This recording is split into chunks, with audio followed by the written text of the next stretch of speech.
G'day folks, it's BSA Saturday. I've got two BSA stationary engines, both roughly if not the same model. This one might be a little bit bigger. Yeah, both of them are in pretty rough condition. This one's been pillaged for parts before I got it. It's been apart. I've had a look inside. The big end bearings are missing, part of the governor's missing. Maybe even the valves. I don't know exactly what's missing, but I know the bottom end's been pillaged and the big end bearings and everything are gone. Not even sure if it has a camshaft, but it has carburetor, manifold, all that stuff in good nick. Same with the cowling. This one's missing the cowling. I originally had it, but it was completely crushed by the claw at the scrapyard, the excavator. So that's missing. One of the fins is broken off the flywheel.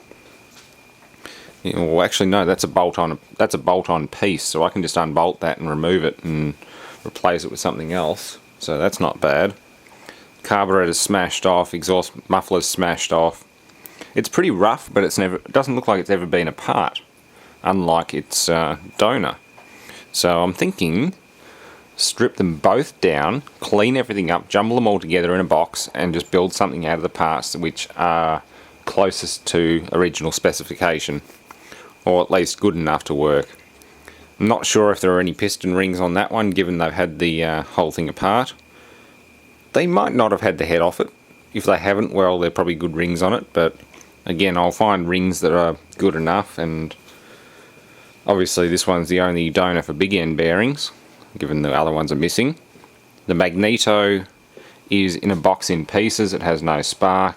I think I'm getting spark across the points, but nothing out the HT lead. I think it's a Wyco type A, maybe. I can't remember. It's same as what's on my JAP engine. I've got a 1947-ish era JAP engine with the same mag on it, so I'm just going to borrow that one for the time being when it comes testing time. I think it's a type A. It's definitely not an EK. EK is the brass bread box magneto. The type, yeah, it must be a type A. Either way, I do have the magneto off this one. It's not working, but I do have another engine that I can borrow a working magneto off. Pretty good. Also appears it has a pressurized oil system. There's a strainer, banjo bolt, drain plug. Looks like there's a oil pressure test point. I'd say, yeah, this thing will actually have a mechanical oil pump inside it rather than pure splash lube. Yeah, if I take that one out, it'll be the same. I don't think this one has oil in it, but again, I'll do the drain test on the table. It's got a Solex carburetor, which is currently inhabited by spiders. Little Solex. Not too bad, that'll work. It'll work again.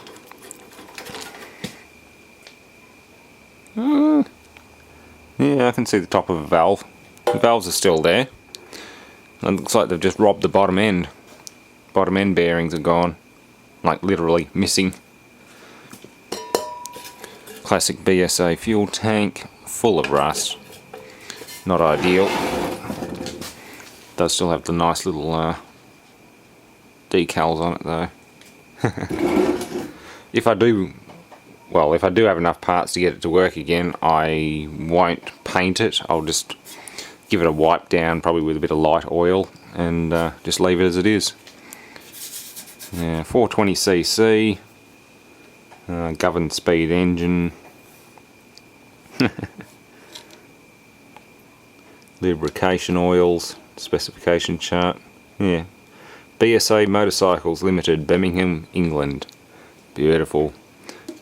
Where's the serial number on this? Doesn't actually have a serial number plate. There'll be something stamped on the block somewhere.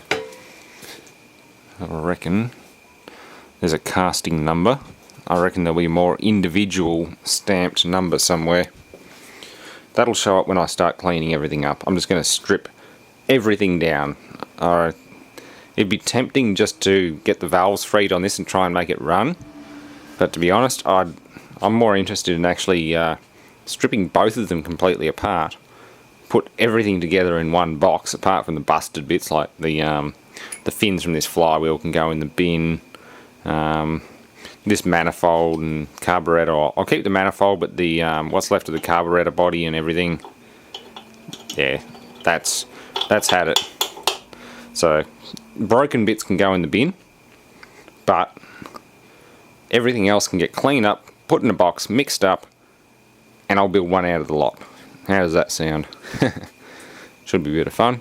Anyway, I'll at least do part of the teardown this afternoon and post this video. Then after that I will work on the rest of it.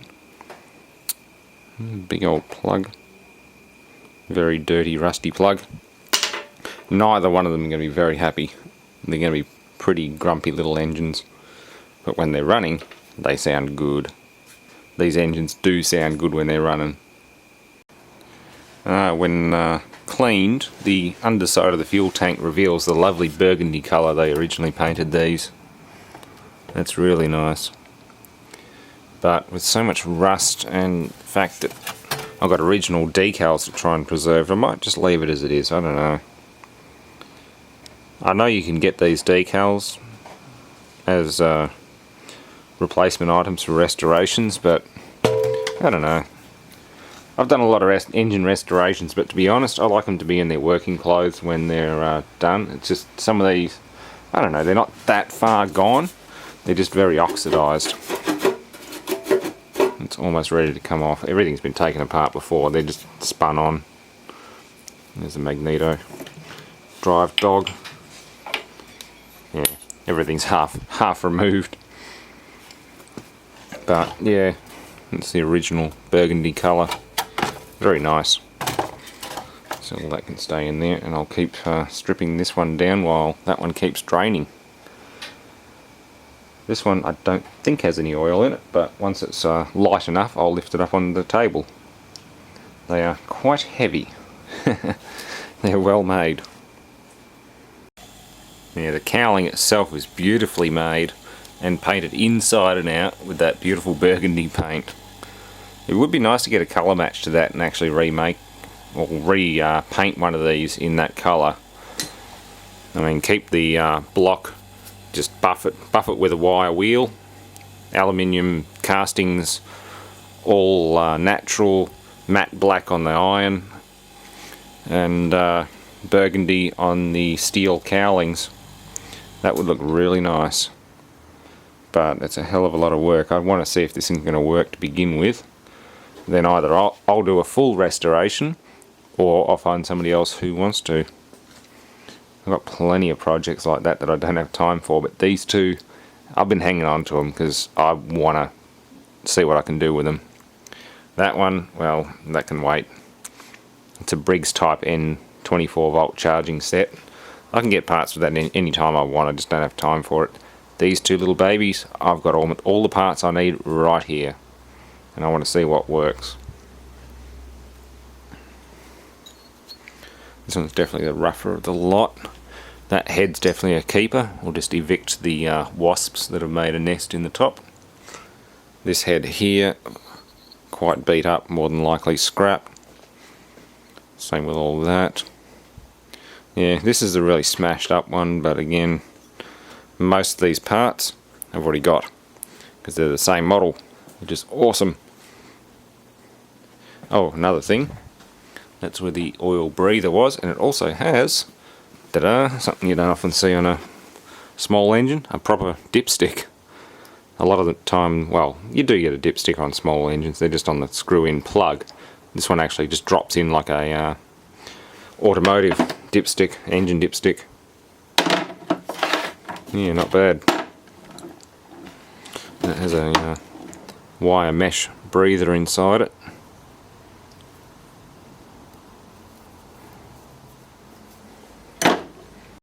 Now it's starting to look a bit better. That flywheel alone without the fins on it, or the fan I should say, probably weighs about 18 pounds or so, about 8-9 kilos. It's a decent chunky little engine, I love it. There's no big end bearings. Doesn't sound very nice, but at least everything's loose. It's easy to take apart. This one's going to be more of a challenge, but still, that's what the inox is for. It'll be alright. Just hose everything down with it. Best stuff in the world. I use WD-40 for degreasing things or starting fires. I use this stuff for freeing nuts and bolts. And I think I need to buy a few more cans because that's my last one. That's alright, it'll last me through these teardowns. Another thing inox is good for, cutting through very stubborn stuck pulleys. Makes an excellent cutting fluid, which WD-40 does also double as a good cutting fluid. It's just not a very good lubricant in my opinion. This one is very badly worn, so I have no problem destroying it. I've got plenty of spares. This one's not even a V anymore, it's more like a round belt, it's that badly worn. So I'm going to cut it, probably try and drive a chisel in there. If that doesn't free it up enough, I'll just cut it the other side and split it in two. Goodbye old pulley, and I'll be able to get this front casing and everything off. This one's pretty good. Should be alright. They definitely run a oil pump system. That's the oil pump from the other one, that one there. Tiny little thing. The gasket obviously has to seal properly for it to work, because there's the gallery. One will be inlet, one will be outlet. That's probably the outlet there. Overpressure relief. It's kind of cute. That's really nice. Everything's split pinned into place. Nice little thing. Again, plain bearings. They are not ball bearing races. They're pressure fed plain bearings. Yeah, not a bad little engine design. Only recently have I seen lawn mowers, even push mowers with oil filters and pressurized oil systems. For a while there it was all splash lube, which isn't bad in a very simple engine, but this one has a lot of moving parts inside, so you kind of want a pressurized lube system. There we go. Nice and easy. Split it. Filed the nasty burrs and vice grip marks off the end of the shaft, and she slipped straight off. Very badly rusted on though. Well, it wasn't going to come off without splitting it and a bit of gentle tapping with the hammer, and it just came straight off. Yeah, nice. This one will come apart quite easily now. That's what I was worried about, but given the fact that I don't have to salvage the pulley anyway, given the wear on the thing, definitely not a V pulley anymore. Yeah, destructive is more constructive. I think I might have hit the seal with the Sawzall a couple of times, but it doesn't matter. I think I might even have one of those in stock. They look very similar to the ones I put on the lawnmower. Entirely possible.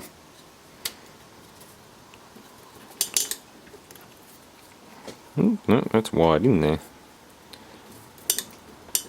Dipstick and breather. All that's going to come off. Everything. I'll at least take the cylinders heads off, and then we'll call it a night, I think. Okay, well, that's one cylinder head off. Very typical carbon deposits and debris. Typical of a very old engine and very big combustion chamber volume. The piston itself is even dished on top. The crown's actually dished in. The inlet valve's stuck, exhaust valve's still working, but nice big carbon deposits. Poor old thing. Very clear head gasket below here, all nice and coppery around here. It goes very dark. And when you look at the head, it's quite degraded and pitted in that area. So she's had a bit of a head gasket leak there.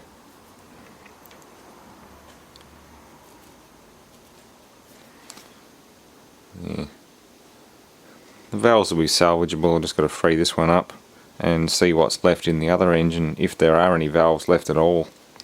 I'm hoping they're still there and working, because this one, oh no, it still turns over. It was stuck before, but you can see a paper wasp nest down underneath it. So the whole intake manifold's full of paper wasps, or not live ones, but what's left of them. That one turns over. This one, I think, gets stuck, or no. No, they both turn over now. This one was stuck, but it just seems to have freed itself up, which is good. I was hoping not to have to hammer valves out of guides. That's the worst thing. You've got to get a pair of vice grips on them, reef them out and destroy them in the process, then find a replacement. But no, that one's freed up, which is nice. It actually turns over. Oh, it's stuck open now, but still. A little bit of rust staining in the bore, but nothing too bad, nothing a hone won't take out. Let's check the other one. That one's definitely salvageable and runnable. Let's see what the other one's like. I'll pick the better of the two. Okay, so conclusion. This cylinder is in better nick. It does have a few rust spots, but it's not scored. This one here is very scored. It's got some nasty little lines and grooves in it. I'm gonna have the camera pick that up. They're not too bad, but they're bad enough. The head gasket's definitely in better nick, like that's reusable. The deck itself's actually been they've put these coarse thread bolts in a couple of places, probably because they stripped the original ones. The other one that hasn't been apart before is all mint condition, like it's really nice. This one's lipped and worn. They're both serviceable. They both come up pretty good with a hone, but I'm going to favour the other one. Again, the valves are all free and working. So yeah, there's a good pair of valves. I'll pick the best ones. You know, the usual. When we get to part 2, when I actually strip down the bottom end, or take the rest of it apart, there's a fair bit in it. So yeah, more tubs of parts.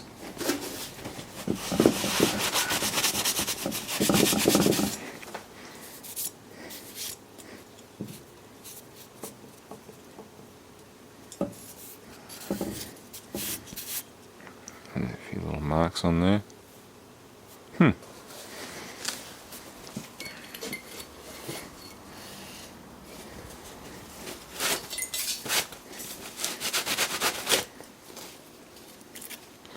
There's the badly blown one. That one's junk.